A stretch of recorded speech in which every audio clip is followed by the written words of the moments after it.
In the world of keyboards and digital pianos, it can be very confusing as there's $60 keyboards all the way up to $20,000 digital pianos. Today we're looking at the category of premium digital pianos and discussing the fact, are they worth it?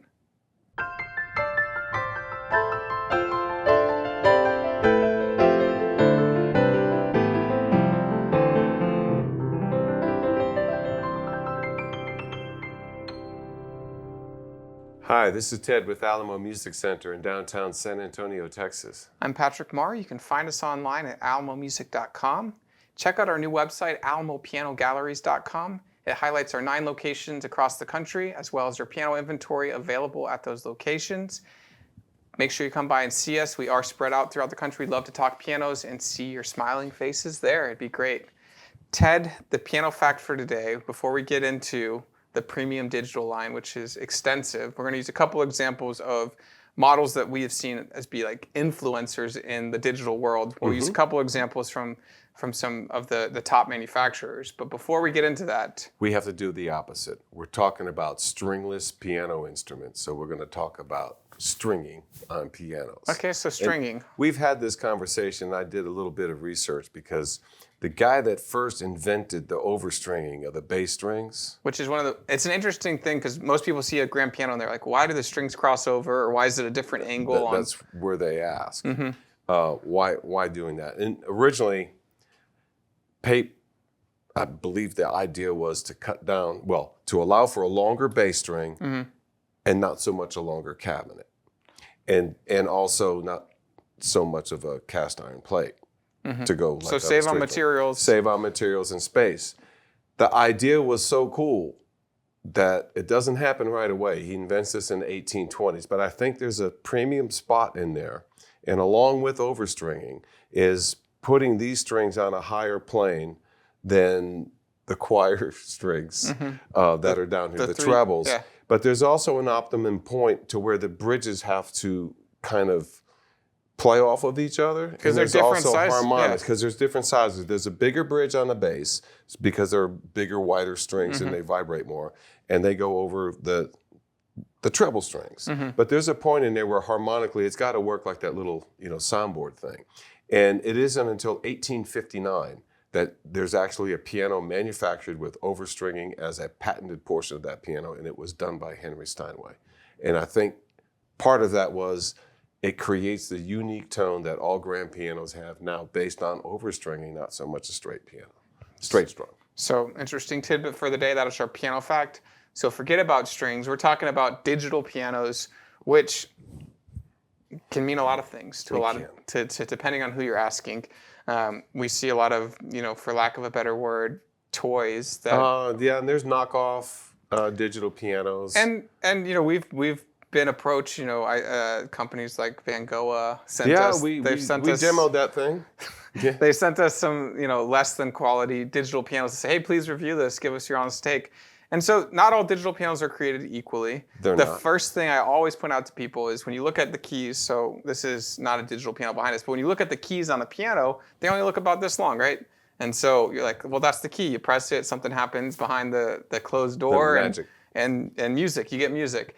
And so it's really interesting to see the key length for a lot of people, to realize, hey, the upright piano has a key length about yay long, and a grand piano gets longer.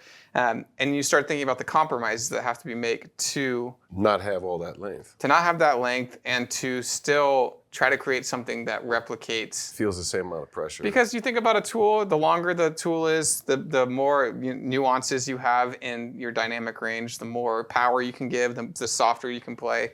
And so premium digital pianos embark on, and the price tag, sometimes you see these crazy prices on these digital pianos, and you have to think, I'm paying for the value of this instrument, but the value of this instrument has a lot to do with the research and development that have gone in from the top in these manufacturers that say, we created a whole new sound engine for this, or we created a whole new piano action that it simulates a full key, but it's cut down in half.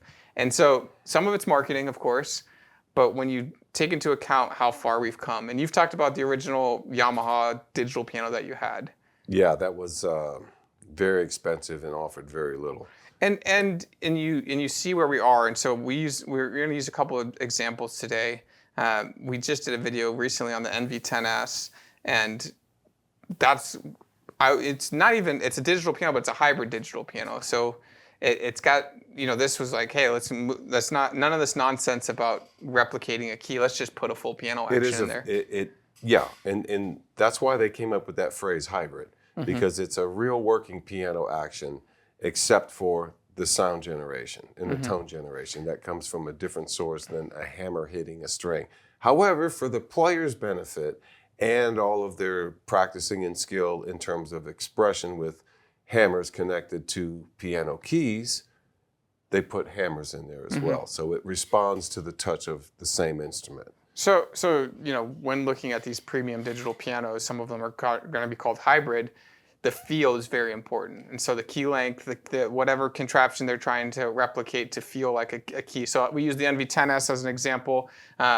Some really great, Yamaha in their Clavinova line has the Grand Touch that they have. They have that Grand Touch, and it's a longer key. And then Kawai uses on their CA901.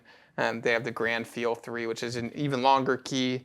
And so they're all attacking this, hey, we need as long of a key as we can fit in here with as accurate of representation of the feel.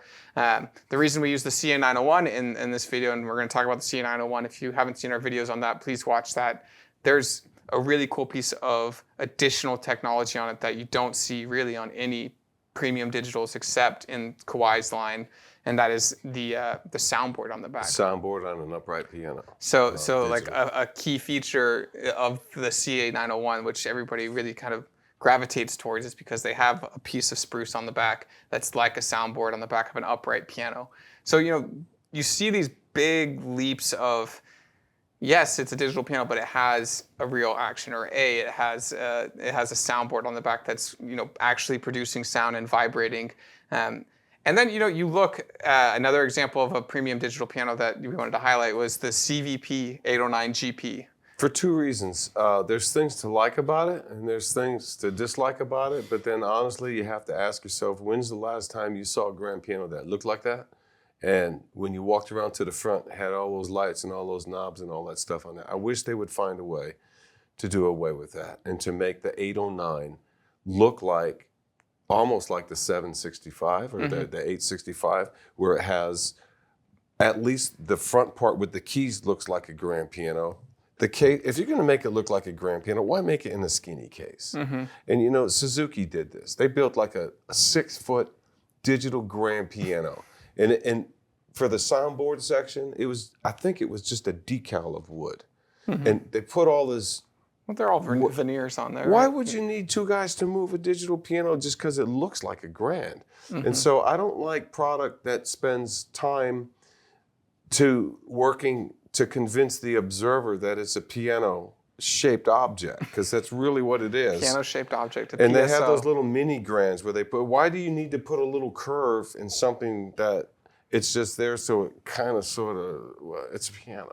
Yeah. Well, so the CVP 809, if you haven't seen one before, one of the unique features is it looks like it has the shape of a grand piano, but it does have the wooden keys. It's got a great action. It's got a great tone. It's got that 16-track studio. It's their big mothership grand piano, and it's almost $20,000. And it's one of those things where once you start looking at everything, is it what I need?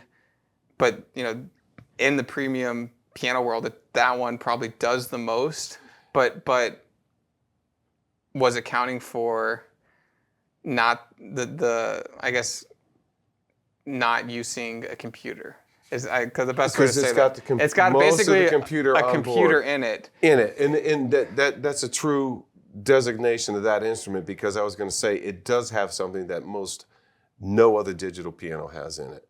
You can plug a microphone into it and sing through it, and not only EQ and put effects on your voice, it has pages and pages of pre-programmed harmonies that sound exactly like what they're supposed to emulate. It's trying to be a full entertainment machine. I I feel like it's going to go the way of the organ did, and like this specific the CVP, it's going to go the way of the organ. It's going to go the way of it's trying to do too much, and At the same time? yeah, and so so just be aware in the premium world there are features that I would think are overkill, and the CVP line to me has shrunk over the years as an important factor. Okay, look, if you're going to open up some kind of venue or a hotel lounge or restaurant or a public place where you're going to have like, hey, let's encourage people to sing, all right? One of those clavinovas is great because it can just play files and put lyrics up. And it could work for $20,000, or you could get a mic and a karaoke machine and a really nice piano next to it for less. There's a lot you can do. So, I mean, that's the thing. Is it worth it? How much you want to pay for the looks and the concept of the instrument? Because remember, I've said this, people go, well, I don't like the way it looks. I say, hey, man, you can always get it in polished ebony. And I promise you, it not only will look good, I think they play and sound better. Yeah, and and so the feel is important. The sound engines on all these is very important. Kawai has their Shigeru Kawai SKEX rendering. Yamaha has their CFX piano. Roland actually has an interesting model with their LX series, like the 608, 609. They have a completely modeled engine, and so it doesn't ever come from a sample. It's all created at the point of attack. Cloning. And so it's like a cloned piano. And so that's something else that like in these premium pianos. Well, like a cloned piano waveform. It's very weird. It's a lot of mathematical calculations firing all off at once, and you're able to adjust every parameter in there. Makes that sound. And is that overkill or is that cool? And so like it's one of those things where you have to weigh it and say, hey, this is a unique piece of technology that I can only get from Roland in their premium line, or from Kawai with their piano action in this, or that soundboard, or Yamaha with that giant piano body shape and the 16-track recorder and the karaoke machine on it. These are all little pieces of advancements in premium piano technology. The feel and the sound are the most important. I do. I want to back up to the CVP 809 because I will say one thing about it. Anytime anyone hands you, hey, check out my new song I wrote, and they hand you a thumb drive or a MIDI file, you go put that thing into a CVP 809, that's like putting it into a top-of-the-line studio, and you're going to listen to it through a great sound system. You can go in and look at the file, and because I remember when MIDI files were first starting to come out for sale, and you could test the integrity of like, okay, how good is the Earth, Wind, and Fire, the Stevie Wonder, and the Steely Dan songs? You're dating yourself way Not too really. much. Well, it's a great machine, is what I'm telling you. But who carries a USB? USB? Who carries a USB song? No, something. I'll give you the modern example because They Bluetooth it. They Bluetooth it, and all these machines. That's another feature in the premium world. Someone's going to show you a song. They're going to put it on their Bluetooth, and they're going to pair to your device. And all the ones that we've talked about so far have Bluetooth, but also have incredible sound systems. And so that was my point. So, but I mean, thumb drives come in all the time. I'm getting them from older dudes, man. I'm just saying, the modern age, the iPhone, the Android. So I would say there is technology, and the USB port on a Clavinova is a perfect example for me of like things that you don't need and that you would pay more for, but are dead in 10 years. And so that's the one caveat to all this. On the premium piano, digital piano world, to the point of your very first Yamaha digital piano that you ever bought. Well, for novelty's sake. I think it was called a CLP 150. And it had 3 sounds. For novelty's sake, and it had a stereophonic thing. It's cool now because it was the original. It's an 8-bit machine. You're going to put a real piano action in to drive an 8-bit machine. But for the functionality, what is it worth today? Nothing. Nothing. And so you have to remember that when looking at these premium digital pianos, we're leaps and bounds ahead of where we were. And a lot of these machines will be piano simulation machines for a very long time and get the job done. But with new technology like Bluetooth and these things that end product cycles like the USB drive, they just end it. They just, boom, don't need that anymore. And they end, I don't need a touchscreen anymore. I have an iPad, I have an iPhone, ends it. And so these big jumps, you have to be very careful and know what you're investing in.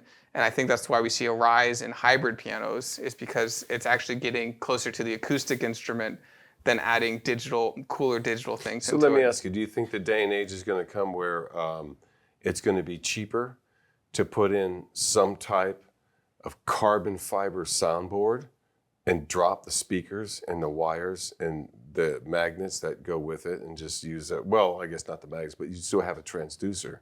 But it could be an overall piano sound instead of bass, mids, Maybe. But the tweeters. advancement we're seeing right now is they're putting wood on the back of these instruments and creating a natural sound that we're familiar with an acoustic instrument, like an upright piano or a grand piano. That piece of spruce is vibrating. Our premium digital piano is worth it. At the moment, I would say they are if you know what you're buying. They're very cool, and if They're you are very going to much if you're worth going to use it as much as you pay for it, then it's worth it. If you're going to get the value out of it, that hey, this checks all the boxes for me. The CVP is perfect for a lot of churches. The NV10 is perfect for in your office. I need a full action. All these have a great purpose. They go to universities all the time. They go to teacher studios. They never need to be tuned. They're incredible, but the life cycle of it is significantly shorter than an acoustic instrument, and that's kind of the one thing that you need to be conscientious of. Is this one day I'll try to go for the power button and it's not going to power on, or the features on this are going to be so obsolete because Plastic will gas out, it'll start breaking. And it's so- like your dash on your car. And so just one of those things to be aware of. I do believe premium pianos are worth it. There is a lot of value in them, but just be conscious of what you're paying for and why you're paying for it. And if you have any questions, if you have any comments on this, please leave a comment section. I think this is an expansive topic that will help people make decisions. This is a critical thing to think about, not just with digital pianos, but primarily that's what we're talking about, is that you are getting the absolute best of the here and now in that instrument, on a digital instrument when you buy it now. Next year, 2 years, 3 years, 4 years, When the comet just hits like the your Earth, phones, everything else. it will be the most You're getting recent the best one. of here and now, even though it may take you a while to learn it. And by the time you do, there'll be something else doing it, plus more for cheaper. So live here and now in the moment, right? That's be it. present. That's it. Thank you guys for watching. Again, this is Ted Barstow. I'm Patrick Marr. Check us out on alamomusic.com. Check out our other locations at alamopianogalleries.com. Make sure you're subscribed to our YouTube channels, including this one. Check out our other videos. Sign up for notifications, like our videos. We appreciate your support. We love to interact with you guys, and we will see you next time.